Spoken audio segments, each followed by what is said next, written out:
Hello everyone, welcome to my channel online GS by Diwakar.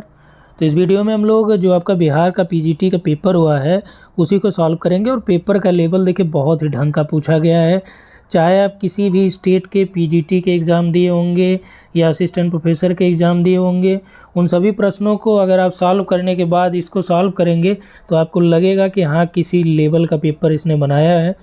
और level और अच्छा होने का कारण ये है कि इसमें जो 5 ऑप्शन दे रखा है कि जैसे ये आपका उपयुक्त में से कोई नहीं, एक से अधिक।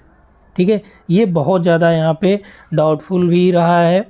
और जो प्रश्नों का स्तर यहाँ पे देखा गया है वो फैक्चुअल तो है, नो डाउट, लेकिन मैक्सिमम जो प्रश्न है वो आपके एनसीईआरटी से हैं। जो 80 प्रश्न इसमें से 60 से अधिक प्रश्न जो एनसीईआरटी में है।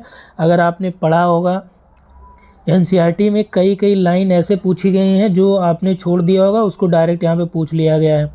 जैसे अभी मैंने इसमें देखा रेडियो वाला जो पूछा गया, ये आप एनसीईआरटी 12th क्लास की जो आपने पढ़ा होगा भारत का भूगोल, ठीक है, जिसमें है भारत, लोग और अर्थव्यवस्था, उसमें से लगभग कई प्रश्न आपके मिल जाएंगे। जैसे रेडियो का जो 1923 है, ये भी आपका है, ये भी आपका एनसीईआरटी में है। जो आपका क्षेत्रीय विभिन्नता, जो भारत का भूगोल और विषय क्षेत्र वाला टॉपिक है, सॉरी भारत का नहीं, भूगोल का विषय क्षेत्र वाला, भौतिक भूगोल के मूल सिद्धांत में वहाँ पे क्षेत्रीय विभिन्नता शब्द है। ठीक है, रेडियो वाला ये 1923 है। इसी तरह से एक प्रश्न अभी जस्ट, चूँकि मैं एनसीईआरटी ही सामने खोल के बैठा था, तो उसमें मैंने देखा कि एक आपका जो भू आबद्ध, जो लैंडलॉक्ड बंदरगाह पूछा है, ठीक है, लैंडलॉक, वो आपका विशाखापत्तनम है। और ये वाली लाइन जो है उसमें ही मेंशन करी गई है। तो इसमें देखिए 80 सवाल में लगभग 60 से अधिक सवाल आपका हूबहू एनसीईआरटी से पूछे गए हैं। और कुछ सवाल जो एनसीईआरटी से है लेकिन उसमें प्रश्नों को थोड़ा सा परिवर्तन करके पूछा गया है। लेकिन ज़्यादातर प्रश्न क्या है, यहाँ पे लाइन बाय लाइन पूछे गए हैं। जैसे लैंडलॉक्ड बंदरगाह में आपका विशाखापत्तनम है। और यदि इसको मैं बताऊँ आपको कि मिल जाएगा कहाँ पे, ये आपका, ये भारत के लोग और व्यवस्था वाले में ही मिल जाएगा, लोग और अर्थव्यवस्था में ही मिल जाएगा। ठीक है, तो ये सारे जो प्रश्न यहाँ पे आपको कराए जा रहे हैं ये आपका वहीं से पूछा गया है। इसके अलावा जो विशाखापत्तनम है, ये आपका भू आबद्ध पत्तन, डायरेक्ट यही लिखा है। और लिखा है कि जिसे ठोस चट्टान और बालू को काटकर एक नहर के द्वारा समुद्र से जोड़ा गया है। ठीक है, ये आपका अंतर्राष्ट्रीय व्यापार वाले चैप्टर में 131 नंबर पेज पे है। ठीक है, इस तरह से टोटल जो हमने कोशिश किया सॉल्व करने, कुछ ऐसे प्रश्न हैं जो मिल ही नहीं रहे थे, चाहे आप इंटरनेट पे देख लें। अब एनसीईआरटी में तो हो सकता है कि वो लाइन कहीं छुपी हुई हो, तो उसको तो नहीं देख पाया मैं, लेकिन कोशिश यहाँ पे है कि आपको पूरा यहाँ सॉल्व कराया जाए। तो चलिए पहला जो क्वेश्चन दिया गया है इसके बारे में देख लेते हैं। ये दिया है कि हमारी आकाशगंगा मंदाकिनी से सर्वाधिक समीप है। तो मंदाकिनी सर्वाधिक समीप जो हमारी गैलेक्सी है वो आपकी एंड्रोमेडा है। और किसने कहा भूगोल क्षेत्रीय विभिन्नता का अध्ययन करता है, तो ये हार्टसोन ने कहा था। ठीक है, नेक्स्ट आ जाइए, दिया है कि औद्योगिकरण और नगरीकरण जनसांख्यिकीय संक्रमण की किस अवस्था का लक्षण है, तो ये आपका तृतीय अवस्था के लक्षण बताते हैं। और इसके अलावा कौन सी रेखा जो दो जैविक प्रदेशों को अलग करती थी, आपकी बलास है। बलास line, andesite line, form line, ये सभी लाइन होती हैं। ठीक है, इसके अलावा देखिए नेक्स्ट क्वेश्चन यहाँ पे दिया गया जो 76 का, चूँकि देखिए इसका ऑफिशियल आंसर की तो आ चुकी है, लेकिन आंसर की में भी सब्जेक्ट का जो आंसर की गायब ही है। केवल जीएस वगैरह की आंसर की वहाँ पे है, सब्जेक्ट वाले आंसर की उस पर अपलोडेड नहीं है। जीवाश्म के आधार पर मानव उत्पत्ति के केंद्र कौन से हैं, तो देखिए जीवाश्मों के आधार पर जो बताया था कि मानव उत्पत्ति का जो केंद्र है अफ्रीका के रिफ्ट वैली को बताया था। ठीक है, मध्य एशिया में जो आपका टेलर का जोन स्टेटा मॉडल है उसमें उन्होंने बताया था कि जब आइस वर्ग आए, यानी ठंडी जैसे पड़ने लगी ज़्यादा जो है, तो यहाँ से क्या हुआ, लोगों का प्रसार हुआ, अलग अलग दिशाओं में लोग यहाँ से गए। तो वो आइस एज के टाइम पीरियड की उन्होंने बात करी। तो चूँकि अफ्रीका के रिफ्ट वैली में जो मानव है उनके कई जीवाश्मों के स्रोत भी मिले हैं, तो इस आधार पर उसको अफ्रीका के रिफ्ट वैली में बताया गया। भारत का कौन सा सबसे बड़ा भाषाई समूह है, ठीक है, जो लैंग्वेज का ग्रुप कौन सा सबसे बड़ा है, तो ये आपका है इंडो आर्यन। तो डायरेक्ट यहाँ पे चूँकि कई बार सर्च करने के बाद कोशिश करी गई, जो मिला है इसमें यही है कि which of the following the largest linguistic group in India, तो ये आपका इंडो आर्यन है। नेक्स्ट आ जाइए regional planning related to the, अब देखिए ये क्वेश्चन भी आपका एनसीईआरटी से है, आप गूगल पे सर्च करेंगे हूबहू मिल जाएगा यही सेम प्रश्न। तो ये area specific approach of development से रिलेट करता है, regional planning related to the area specific approach. Which country which is the foundation year of the department of survey of India, जो सर्वे ऑफ इंडिया है वो कब found किया गया, तो ये आपका 1767 में है जो ये फाउंड किया गया था, ठीक है। और डियागो गार्सिया जो ये कह रहा है कि Diego Garcia is a part of, तो ये डियागो गार्सिया किसका भाग है, तो इसको देखिए हमने जो आपका यूजीसी नेट का अगर आपने पढ़ा होगा जो शॉर्ट वीडियो था उसको अगर आपने देखा होगा तो ये आसानी से आप लगा ले जाएंगे। डियागो गार्सिया वहाँ पे हमने पूरा फिगर सहित आपको दिखाया था, तो ये आपका चागोस आर्किपेलागो पे आपका डियागो गार्सिया द्वीप है, ठीक है। अगला देखिए यहाँ पे दिया है कि solidification of rock due to the pressure and temperature is called, तो जो प्रेशर और टेम्परेचर के बाद जो रॉक बनती है वो आपका प्रोसेस बोला जाता है मेटामॉर्फिज्म, कायांतरण या रूपांतरण। तो कायांतरित या कायांतरण मेटामॉर्फिज्म टेम्परेचर और प्रेशर की वजह से ही होता है, ठीक है। नेक्स्ट देखिए इसमें जो क्वेश्चन था 79 कि विच is the oil refinery having maximum capacity of India. देखिए यहाँ से ये वाले जो प्रश्न होते हैं यहाँ पे डाउटफुल वाले होते हैं, यहाँ पे सबसे ज़्यादा प्रश्न गलत हो सकते हैं। कारण क्या है, अब यहाँ पे कह रहा है कि which the oil refinery having maximum capacity in India. अब यहाँ से किस इन तीनों में से आपको देखना है कि मैक्सिमम हाई कैपेसिटी वाली है या फिर टोटल इंडिया की बात करेंगे। तो जब हम टोटल इंडिया की बात करेंगे तो आपका जामनगर वाली रिफाइनरी हो गई। यदि इन तीनों में बात करेंगे तो कोयली की सबसे ज़्यादा कैपेसिटी है, लगभग 13,700 टन के समथिंग है, मिलियन टन के, ठीक है। अब यहाँ पे यही समस्या है कि भाई कमीशन क्या माने, स्टूडेंट के लिए भी ये प्रॉब्लम है। समझिएगा बात, यहाँ पे कह रहा है कि मैक्सिमम कैपेसिटी ऑफ इंडिया, तो भारत की जो अधिकतम कैपेसिटी हो तो जामनगर, तो इस हिसाब से उत्तर हो जाएगा ई। और जो इन तीनों में से दिया है इसमें से जब कह रहा है कि अब इसमें से क्लियर नहीं है ना कि आपको इंडिया का निकालना है या इंडिया में जो ये तीनों दिया है इसका निकालना है, ठीक है। तो इसलिए यहाँ पे आपका ए कोयली हो जाएगा यदि ये माना कि इन तीनों में से कोई, यदि ये मान लिया कि भारत का तो ये आपका ननाबदीज हो जाएगा, ई वाला option. Engel's law throw light on, तो जो एंजल्स रहा है ये आपका एक्सपेंस पैटर्न पे जो खर्च होता है उस पे ये डिपेंडेंट होता है, not wind direction vegetation growth, ठीक है। तो ये एक्सपेंस पैटर्न पे डिपेंड करता है, ठीक है। चलिए इसको हिंदी में भी देख लीजिए फटाफट। क्षेत्रीय योजना से संबंधित है आपका विकास क्षेत्र विशिष्ट उपागम, ये 1767 हो जाएगा। डियागो गार्सिया जो है ये आपका चागोस आर्किपेलागो पे है और ये आपका कायांतरण हो जाएगा। भारत में जो सर्वाधिक तेल शोधक कारखाना जो है सर्वाधिक क्षमता वाला कोयली है, इस हिसाब से टोटल वाले में जामनगर है।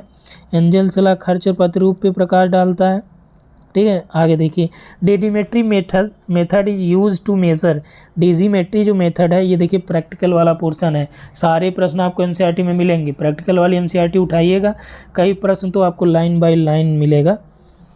देखिए दिया है कि dasymetric method is use to measure depth of sea, population density, altitude of relief, ये पॉपुलेशन डेंसिटी को मेजर करता है कोरोप्लेथ वाला ये।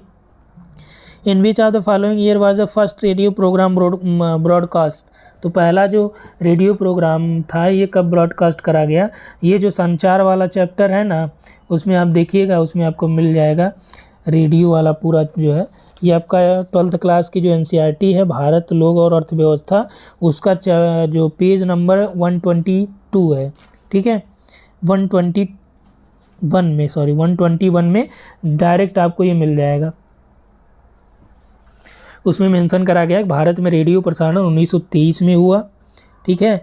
कहाँ पे हुआ, रेडियो क्लब ऑफ बॉम्बे के द्वारा आरंभ किया गया, इसमें असीमित लोकप्रियता पाई गई और सामाजिक सांस्कृतिक जीवन में परिवर्तन इसने ला दिया था। और 1930 में इंडियन ब्रॉडकास्टिंग सिस्टम के अंतर्गत इस लोकप्रिय संचार को एक माध्यम में आमंत्रण मिला, ठीक है। और 1936 में ऑल इंडिया रेडियो, देखिए फर्स्ट रेडियो प्रोग्राम कब ब्रॉडकास्ट करा गया 1923 में, और जो इंडियन ब्रॉडकास्टिंग सिस्टम के अंतर्गत लोकप्रिय संचार में पहला जो ऑल इंडिया रेडियो था 1936 में, ऑल इंडिया रेडियो AIR, ठीक है। और जो आपका आकाशवाणी था ये 1957 का है, कौन सा आकाशवाणी कब का है ये? 1957। ठीक है, अगला देखिए, डेविस से propounded the cycle of erosion was associated with, तो ये आपके ब्रिटेन से यूएसए से हैं। और mountain along the Mediterranean coast of Asia Minor, Asia Minor का मतलब आपका अनातोलिया पठार हो गया। और कह रहा है कि जो मेडिटेरेनियन सी यहाँ पे आपका है, इधर इसके नज़दीक जो है कौन सा है, तो इधर ऊपर जो है ये आपकी पोंटिक श्रेणी जो है ये ऊपर है। ठीक है, टारस जो रेंज है वो आपका यहाँ पे है। ठीक है, इसका राइट आंसर हो जाएगा टारस। नेक्स्ट आ जाइए, savanna type grass in Brazil is called, तो सवाना टाइप जो ब्राज़ील में घासें पाई जाती हैं उसको सिडारो भी कहा जाता है। ठीक है, सिडारो कहा जाता है। अब देखिए ऑप्शन के हिसाब से सिल्वा भी एक हद तक है, अमेजन बेसिन वाला। ठीक है, तो अब यहाँ पे ऑप्शन क्या मानता है, अगर सिडारो मानेगा तो आपका ननाबदीस हो जाएगा, इसमें मानेगा तो ये सिल्वा मानेगा। अब जब ऑफिशियल आ जाएगा, देखिए 5 ऑप्शन में रहने का रीज़न यही होता है कि इसमें से आपका मान सकता है। नेक्स्ट आ जाइए, विच of the following urban agglomeration has the highest share of in migrants population, तो जो एग्लोमरेशन है अर्बन का, ठीक है, इसमें हाईएस्ट माइग्रेशन पॉपुलेशन आपका ये माइग्रेंट वाला मुंबई अर्बन एग्लोमरेशन हो जाएगा। और इसमें देखिए आपका पन्ना डायमंड माइंस लोकेटेड इन, ये आपका भांडेर प्लेट्यू में है। ठीक है, भांडेर प्लेट्यू पूरा एमपी का लगभग ये आपका भांडेर प्लेट्यू इसमें आता है, और पन्ना के पठार से ही ये स्टार्ट होता है भांडेर प्लेट्यू का जो विस्तार है।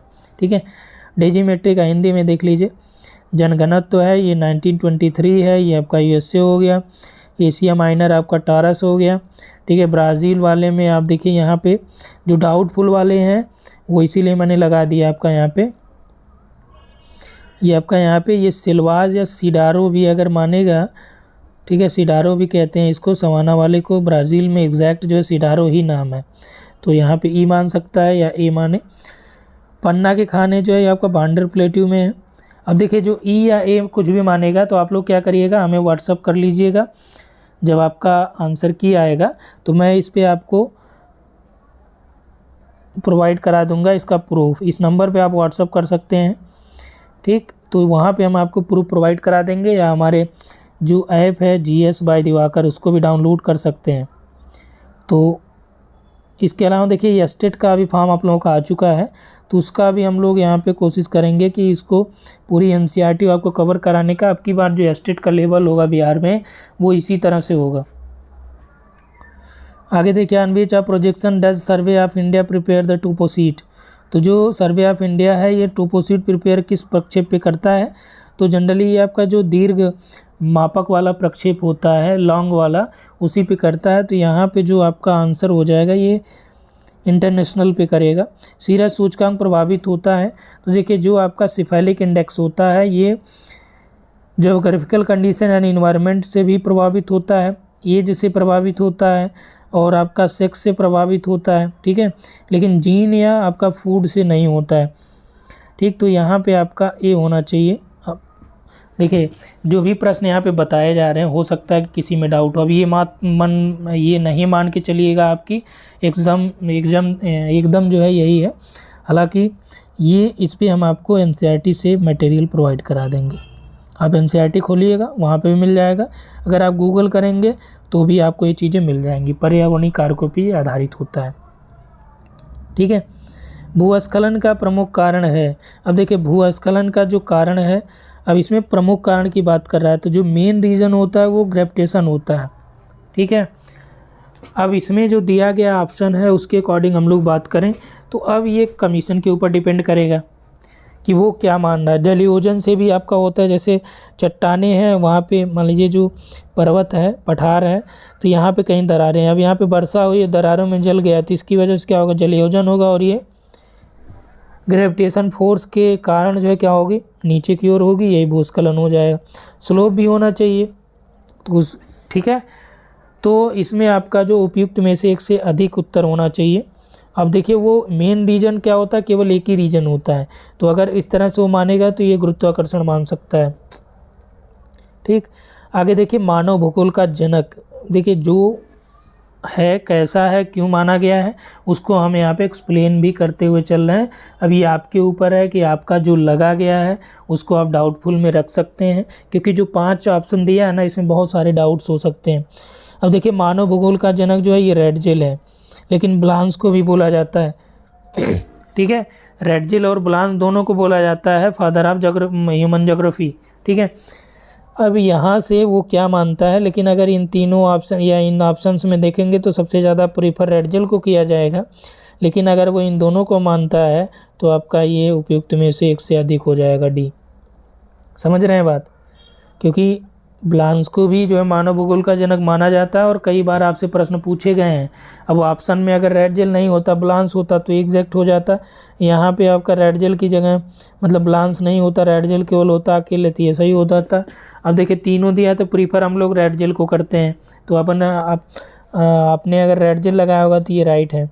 हालांकि जो ब्लांस लगाए हैं रेडजेल, इसमें अगर डी ऑप्शन आपने लगाया तो ये भी सही बात है, क्योंकि दोनों को माना जाता है, अलग अलग जगहों पे दोनों को उत्तर में दिया गया। गेटवे सिटी स्थित होती है। गेटवे सिटी जो यहाँ पे तटवर्ती भाग में 2 बड़े क्षेत्रों के मध्य प्राथमिक नगर के रूप में गैप में, तो गेटवे सिटी का जो कॉन्सेप्ट आया ये आपका यूएसए से आया। अब वहाँ पे क्या हुआ कि पैसिफिक ओशन की सिटी में, यानी पैसिफिक ओशन के तटों के आसपास जो शहर हैं उनको जो है गेटवे सिटी के नाम से जाना गया था। तो वही कॉन्सेप्ट यहाँ पे पूछा है, तो तटवर्ती भागों पर हो सकता है ये। पर्यावरण नियोजन और पारितंत्र संतुलन संकल्पना का विकास प्रारंभ हुआ।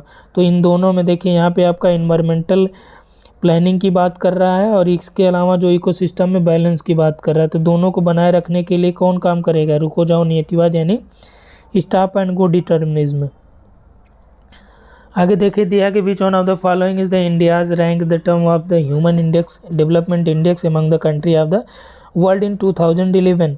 तो ये आपका कह रहा है कि 2011 में जो एसडीआई था उसमें भारत का प्लेस कौन सा था? तो जो आपका एसडीआई था उसका भारत का प्लेस 134 था। In which physiographic region of India Jaipur situated. तो जयपुर जो आपका हिमालय में है नहीं, पेनिनसुला में है नहीं, नादर्न प्लेन में है नहीं, या अरावली रेंज में आता है, तो ये आपका नन ऑफ दी एबव हो जाएगा। ठीक है, कोई भी आपको डाउट लगे आप कमेंट कर सकते हैं, नो डाउट। और इसके अलावा देखिए, कमेंट करने से पहले एक बार सर्च तो कर लीजिएगा प्रभु, क्योंकि कई बार होता है ऐसा है कि हमने बोल दिया तो लोग, उनको आ रहा नहीं आ रहा, कमेंट ज़रूर करेंगे कि हाँ ये नहीं, ये होना चाहिए। तो एक बार आप खुद से सर्च कर लीजिए, क्योंकि मोबाइल आपके पास है तो उसका उपयोग भी करिए। ठीक, उसके बाद आप कमेंट करिएगा, नो डाउट कोशिश करा जाएगा कि उसको सॉल्व करने का। In how many zones the has the Indian railway system been divided. तो ये देखिए, अभी जो आपका है 19 है टोटल जोन। तो इसमें यदि हम लोग मेट्रो रेल को छोड़ दें जो कोलकाता वाला है, तो भी अपने पास 18 है। ठीक है, तो इसमें नन ऑफ द एबव हो जाएगा। अब ये जो किताब अगर पुरानी एनसीईआरटी से बनाए हैं तो वहाँ पे आपको 16 देंगे, तो उस हिसाब से आप ऑब्जेक्शन करिएगा, नई एनसीईआरटी में आपको ये मिलेगा। How many latitude are there on the globe drawn in 1 degree interval. तो कह रहा है कि 1 डिग्री इंटरवल पे अगर हम जो है अक्षांश पे ग्लोब पे ये बनाएं तो कितना होगा इंटरवल से। तो अक्षांश रेखाएं कितनी हो जाएंगी? एक ये आपका देखिए 90 इधर हो जाएंगी, 90 इधर हो जाएंगी। तो लेकिन जो ध्रुवों पे है इसको हम लोग क्या बोलते हैं? यहाँ पर रेखा होगा नहीं, पॉइंट हो जाएगा, क्योंकि ये आपका ऊपर ऊपर आएगा तो डिस्टेंस इसकी कम होती जाएगी और एग्जैक्ट आपका एक पॉइंट पे हो जाएगा। ठीक, तो 90 इधर हो गया, 90 इधर हो गया, और एक आपका ये हो गया, तो ये आपका कितना 181 हो जाएगा। अब 181 -2 करेंगे, क्यों? क्योंकि यहाँ पे आपका साउथ पोल और नॉर्थ पोल, यहाँ पे जब हम लोग आएंगे तो यहाँ पे आपका latitude there are globe drawn in 1 degree interval. ठीक, तो अब देखिए यहाँ पे इंग्लिश में क्या दिया है? लैटिट्यूड्स दिया है। अब हिंदी में ये देखिए अक्षांश रेखा दिया है, ये देखिए हिंदी में दिया अक्षांश रेखा। अब यहीं पे डाउट होगा, केवल यदि अक्षांश की बात करता, ठीक है, केवल अक्षांश की बात करेगा तो 181 हो जाएगा। अक्षांश कैसे हमने बता दिया। और जब अक्षांश रेखा की बात करेगा तो आपका जो साउथ पोल और नॉर्थ पोल है ये आपके पॉइंट हो जाएंगे, और ये आपका 89 इधर होगा, 89 इधर होगा, एक आपका इक्वेटर पे हो जाएगा। तो ये कितने हो जाएंगे? 179 होंगे। अब देखिए हिंदी अंग्रेजी दोनों में डिफरेंस है। ठीक, तो यहाँ पे क्या होगा वो वही जाने, क्या देंगे, दोनों उत्तर यहाँ पे होंगे। आगे देखिए, अकाबा की खाड़ी के तट पर कौन सा देश स्थित नहीं है। ठीक है, इसमें देखिए कौन सा देश स्थित नहीं है, तो ये आपका फ़िलिस्तीन नहीं है, जॉर्डन और सऊदी अरेबिया है। ठीक है, इज़राइल भी है। अकाबा की खाड़ी जो पड़ेगी आपकी, इधर आपका रेड सी है ना, तो यहाँ पे आपका ये जब ऐसे अंदर आता है, यहाँ पे आपका अकाबा की खाड़ी है, सिनाई प्रायद्वीप के बगल में। ठीक है, तो यहाँ पे कौन सा देश स्थित नहीं है, फ़िलिस्तीन।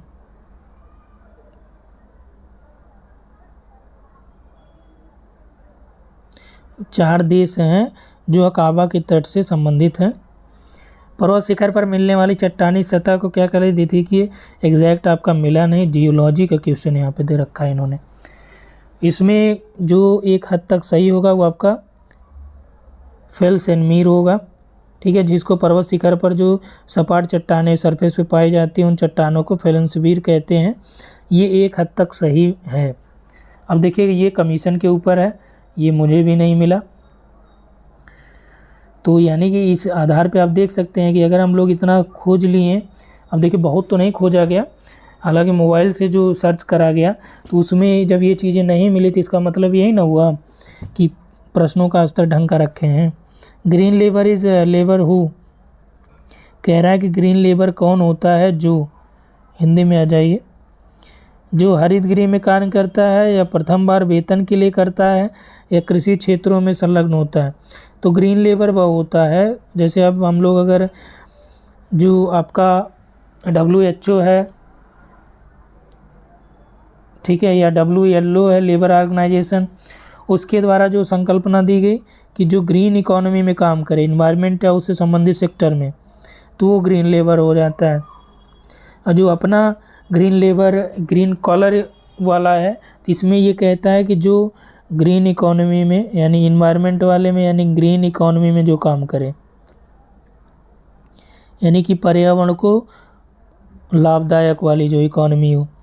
तो इस आधार पे आपका देखिए ग्रीन हाउस वाला, कृषि कार्य, प्रथम बार वेतन के लिए, तो इसमें आपका उपयुक्त में से कोई नहीं होना चाहिए, ई वाला ऑप्शन।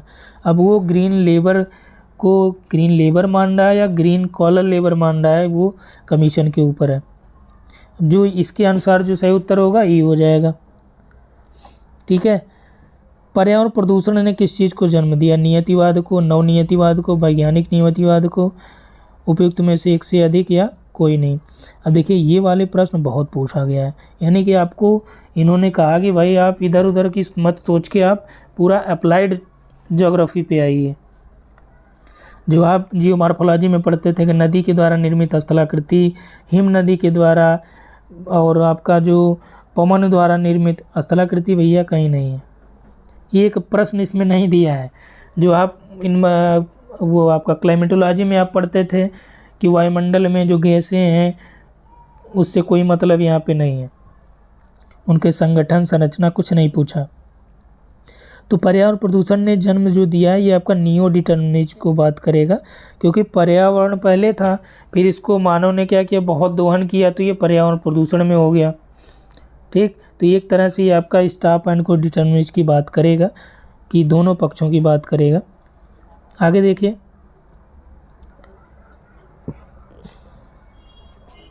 जनसंख्या घटने से क्या होगा, मानव भूमि अनुपात बढ़ेगा। क्यों, क्योंकि जैसे आपका मान लीजिए कि अब यहाँ मानव भूमि अनुपात कह रहा है ना, मानव मान लीजिए ऊपर हो गए, भूमि आपके नीचे हो गई। ठीक है, जनसंख्या घट रही है तो यानी कि मानव का यहाँ मान घट जाएगा, ये भूमि का मान ज़्यादा हो जाएगा।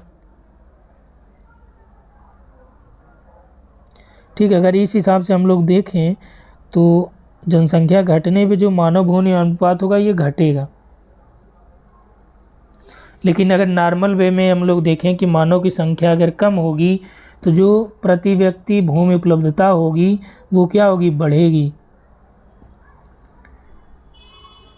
ठीक है, मानव भूमि जो उपलब्धता होगी प्रति व्यक्ति वो क्या होगी, बढ़ेगी। तो उस हिसाब से आपका यहाँ पे बढ़ना होना चाहिए, ये भी डाउटफुल वाले में ले लीजिएगा।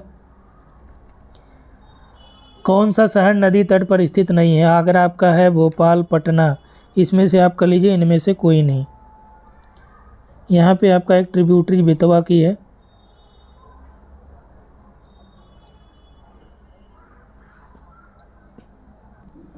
चलिए नेक्स्ट आ जाइए यहाँ पे कि प्राचीन भारतीय भूगोलवेत्ताओं के अनुसार जो देशांतर यानी मध्य देशांतर था ये कहाँ से होकर गुजरती है, तो ये आपका उज्जैन उन्होंने माना था।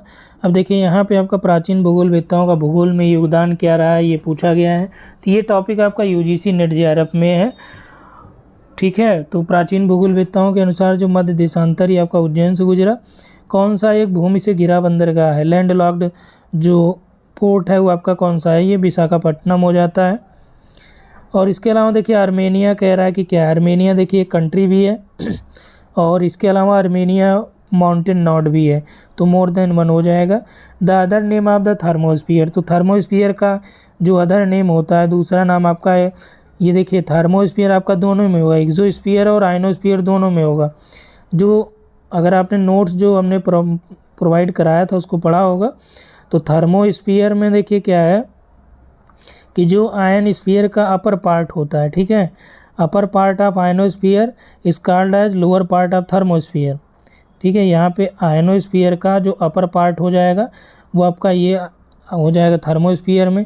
इसके अलावा जो एक्सोस्फीयर का लोअर पार्ट हो जाएगा वो आपका क्या हो जाएगा, इसमें थर्मोस्फियर का वो अपर पार्ट हो जाएगा, ठीक। तो यानी कि थर्मोस्फियर में आपका एक्सोस्फियर का भी पार्ट आ गया और आयनोस्फियर का भी आ गया, तो इस आधार पे आपका मोर देन वन हो जाएगा। Which plateau has been urbanised most in the world, तो सबसे ज़्यादा जो अर्बनाइज्ड प्लेट्यू हैं वो कौन वाले हैं, कोस्टल यानी तटीय जो पठार है वो है, या कॉन्टिनेंटल है महाद्वीपीय हैं, या फिर आपके फुटहिल प्लेट्यू वाले हैं।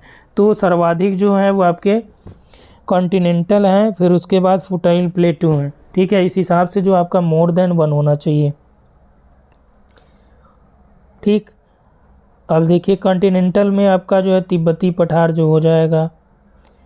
तो which of the following situated highest altitude from the sea level, तो सी लेवल से सबसे ऊंचा जो स्थित है तो आपका मथुरा है। देखिए जितना आप पश्चिम में आगे चलें ऊंचाई धीरे धीरे बढ़ती चली जाएगी, तो वही आप समझ के चलिए कि जैसे आपका इंडिया में मैप हम लोग यदि बात करें तो देखिए मैप आप बनाना सीख लीजिएगा फटाफट, और इस आधार मान लीजिए यहाँ पे बनाए, मथुरा आपका इधर आ जाता है, इसके बाद अरावली यहाँ पे चालू हो जाएगी, कानपुर यहाँ पे है, वाराणसी भी आपका यहाँ पे है, ठीक है। तो इस आधार पे आप देखिए कि जैसे इधर आएंगे हाइट बढ़ती जाएगी, तो मथुरा की ऊंचाई ज़्यादा है 172 समथिंग है, कानपुर 126 है, बनारस शायद 86 समथिंग है, ठीक है, मीन सी लेवल से।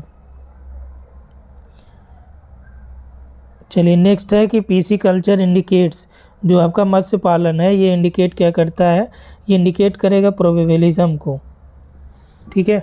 Which instrument measure the distance between 2 point on the map, तो मैप पे जो 2 पॉइंट्स होते हैं उसको मेज़र करने के लिए कौन सा इंस्ट्रूमेंट यूज करा जाता है, ये आपका देखिए यहाँ पे प्लेनोमीटर हो जाएगा।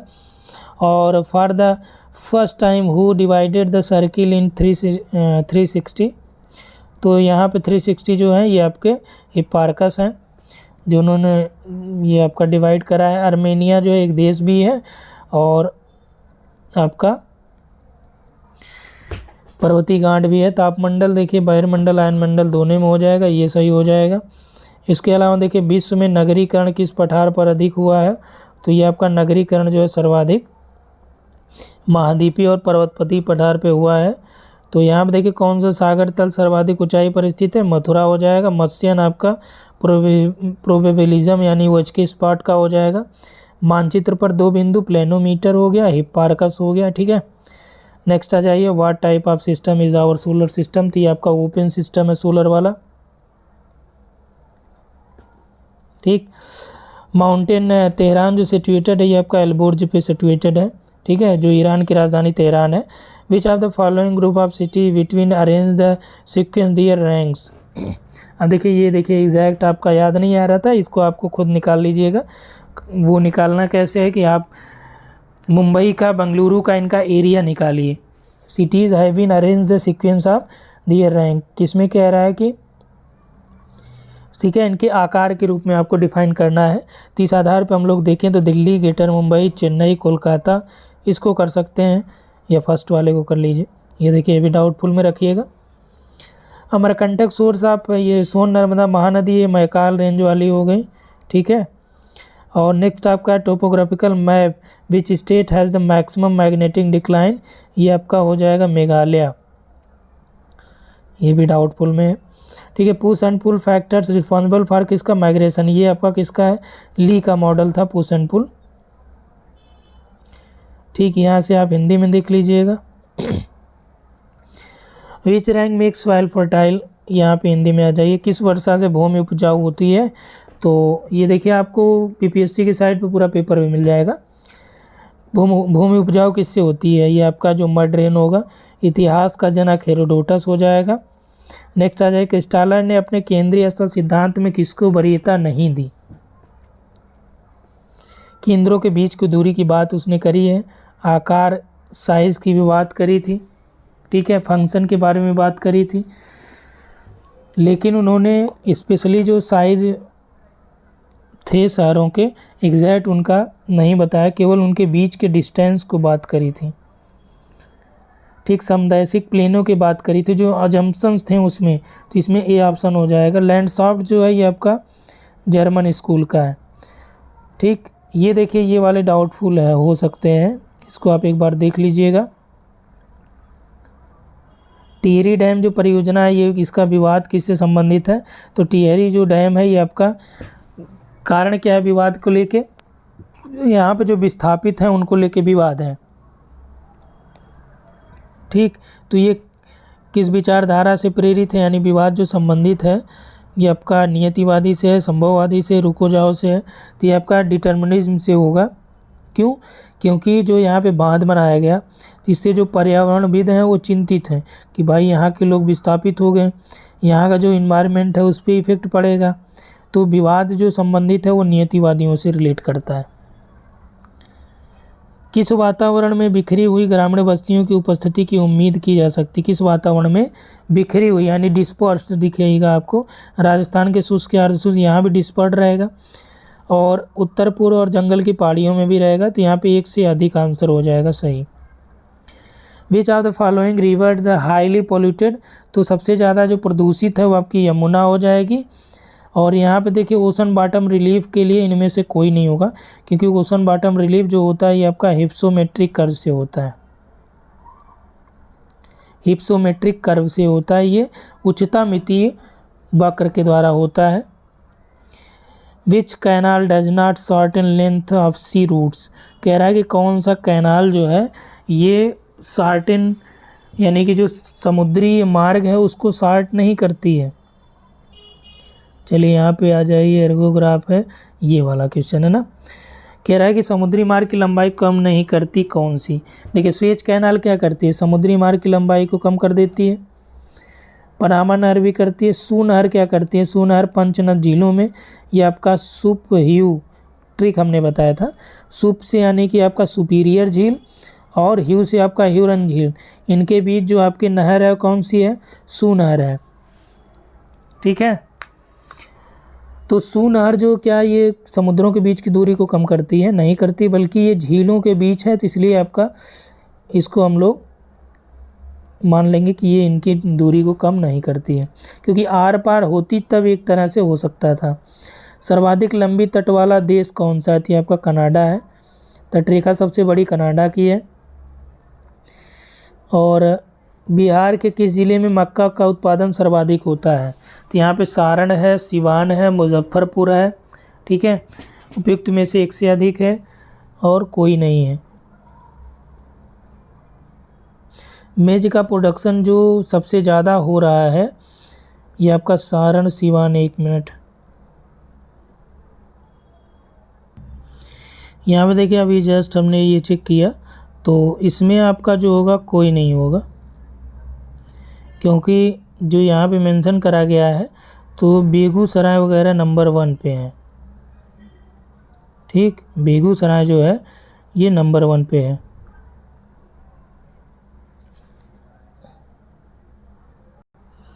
इसमें जो हो जाएगा इसमें कोई नहीं हो जाएगा। और यहाँ पे देखिए उद्योगों और व्यक्तियों में नगर से बाहर की तरफ प्रवेश को ये आपका काउंटर अर्बनाइजेशन कहते हैं। और नेक्स्ट आ जाइए, vegetation wasteland in Malaysia is called. देखिए प्रश्न तो बहुत ढंग का बनाया भाई ये, कि सॉल्व आप इजीली नहीं कर सकते हैं, ना तो आप करा सकते हैं, क्योंकि प्रश्नों का स्तर बहुत अच्छा इन्होंने रखा है और मैक्सिमम चीज़ें एनसीईआरटी से ही लिख रखा है। मलेशिया में जो वनस्पत विहीन उत्खाद भूमि होती है इसको हम लोग लदांग कहते हैं। और आंकड़ा जो भारत में कुल वार्षिक घन मीटर का इसमें सही ढंग से प्रदर्शित कर रहा है, ये आपका 4000 हो जाएगा। ठीक, फोनीशियन संबंधित है किससे, ये देखिए एग्जैक्ट आपका याद नहीं है, न तो मिल रहा था फोनीशियन का। ठीक, ये आपका ग्रीस वाला रीजन इसमें आ जाता है, जिसमें इजराइल, लेबनान, ये सारा कुछ इसमें आएगा। तो इसमें एक हद तक ये कर सकते हैं आप, तो ये भी ये आपका डाउटफुल में है। ठीक है, जल प्रदूषण वाला ये आपका डायरिया हो जाता है। और नेक्स्ट आ जाइए, डाक बंगलों के बीच जो औसत अंतराल होता है ये लगभग 25 किलोमीटर के आसपास होता है। डाक बंगलों का मतलब आप समझ रहे होंगे कि जब आप डिस्ट्रिक्ट में या जो आपकी तहसील है वहाँ पे आप जाते होंगे, तो ये डाक बंगलो एक आपका रेस्ट हाउस होता है, जो अधिकारियों का रेस्ट हाउस होता है। जहाँ पे बाहर से कोई अधिकारी वहाँ पे विजिट करने आया तो वो डाक बंगलो में जाता है अपना रेस्ट करने के लिए। ठीक है, ये डाक बंगलो का पूरा कॉन्सेप्ट जो है ये अंग्रेज़ों के टाइम का है। ठीक, फारस के खाड़ी तट पर स्थित जो बंदरगाह नगर है, ठीक है, दुबई किस देश में है, तो ये आपका यूएई में, यानी यूनाइटेड अरब अमीरात का पार्ट है। नेक्स्ट आ जाइए, बिहार में गेहूं का उत्पादन जो सबसे ज़्यादा कहाँ पे होता है, तो गेहूं का उत्पादन जो सबसे ज़्यादा यहाँ पे बीट प्रोडक्शन है रोहतास का है। इंडोनेशिया में ये लदांग हो जाएगी। चिन्ना आपका यहाँ पे ब्राज़ील मसूले, चिन्ना आपका जो है श्रीलंका का हो गया। अब देखिए ये वाला जो क्वेश्चन है ना, 1:50,000 प्रवर्तक भिन्न वाले मानचित्र का अक्षांशीय और देशांतरी विस्तार क्या होगा। अब देखिए यही सेम प्रश्न आपका एनसीईआरटी का जो टोपो सीट वाला चैप्टर है, ठीक, उसको आप खोलेंगे तो पहला पेज पर ही ये पूरा प्रश्न है, जिसमें उन्होंने 1:10 लाख, 1:250,000 यानी 2.5 लाख, ये आपका 25,000, ठीक है, 1:50,000 सारा कुछ करके क्रमशः ये पूरा वहाँ पे मेंशन करा है। और उस हिसाब से आप देखेंगे ये जो आरएफ है इसका ये हो जाएगा 15:15। समझ रहे हैं। तो एनसीईआरटी में हूबहू यही लाइन लिखी है, अपने मन से मैं कुछ नहीं कर रहा हूँ। विश्व में सर्वाधिक चरवाहे कहाँ पे हैं, तो ये आपका अफ्रीका महाद्वीप में है, लगभग 26 मिलियन के आसपास। क्योंकि वहाँ की जो जनजातियाँ हैं वो क्या है, उनका अस्थाई निवास नहीं है, तो वो क्या करती हैं कि जैसे बर्बर जनजाति हैं, ये सारी जनजातियाँ जो है। डिफ्यूजन ऑफ इनोवेशन जो है ये आपका हैगरस्टैंड का है। कहीं भी डिफ्यूजन ऑफ इनोवेशन से संबंधित कहीं भी इनोवेशन, एग्रीकल्चर इनोवेशन रहे या एग्रीकल्चर डिस्पर्सल ऑफ इनोवेशन रहे, तो आप आँख मूंद के ज्योग्राफी का पेपर दे रहे हैं तो हैगरस्टैंड को भूलिएगा मत। ठीक, धारा जो है किससे प्रभावित नहीं होगी, खारापन से होती है, हवा से भी होगी। चंद्रमा की आकर्षण शक्ति से धारा का कोई विशेष लेना देना नहीं होता, ये ज्वार से होता है। लेकिन जो करंट चलती है उससे ज्वार से और करंट से कोई लेना देना नहीं है। तो ये प्रभाव की बात कर रहा है, धाराएं किससे प्रभावित होती हैं, तो ये खारापन है, हवा है, इनसे प्रभावित होती हैं। ठीक है, 45 देख लीजिए, यहाँ पे हम लोगों ने कितना देखा, 44 हो गया ना। ये 45 देखिए, the generator off land use is, जो लैंड यूज, अब देखिए ये नया कॉन्सेप्ट है, generator off land use, transport facility, industrial unit, capital. ठीक है, इसमें मोर देन वन होगा। Which river pass through the all 3 Indo China country, तो ये आपकी मेकॉन्ग रिवर है जो तीनों इंडो चाइना कंट्री से ये गुजरती है। ठीक है, इरावदी केवल म्यांमार में है, तो इसलिए यह है नहीं, बी ऑप्शन यहाँ पे हो जाएगा। Earliest iron and steel company establish in India was, ये आपकी टिस्को है। The average height of Kosi plains means sea level, ये आपकी 30 से 40 मीटर के आसपास है। ठीक है, जो सी लेवल से ऊंचाई उसकी है।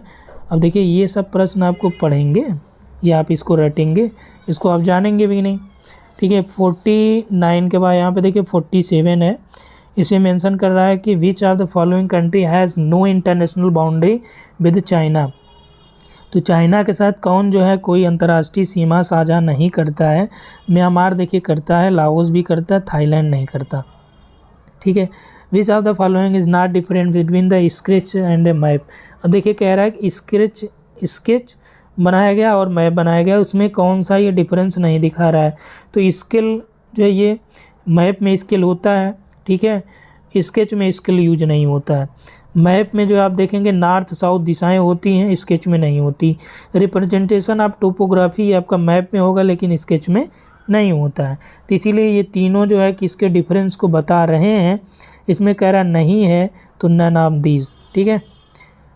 तो ये टोटल 50 हो गए। तो इसमें देखिए भूमि उपयोग वाले में एक से अधिक हो जाएगा, हिंद चीन में मेकांग रिवर हो जाएगा, और ये भारत की जो सबसे पहली आयरन एंड स्टील कंपनी थी आपकी टिस्को हो जाएगी। कोसी जो है ये आपका मेन सी लेवल से 30 मीटर हो गया।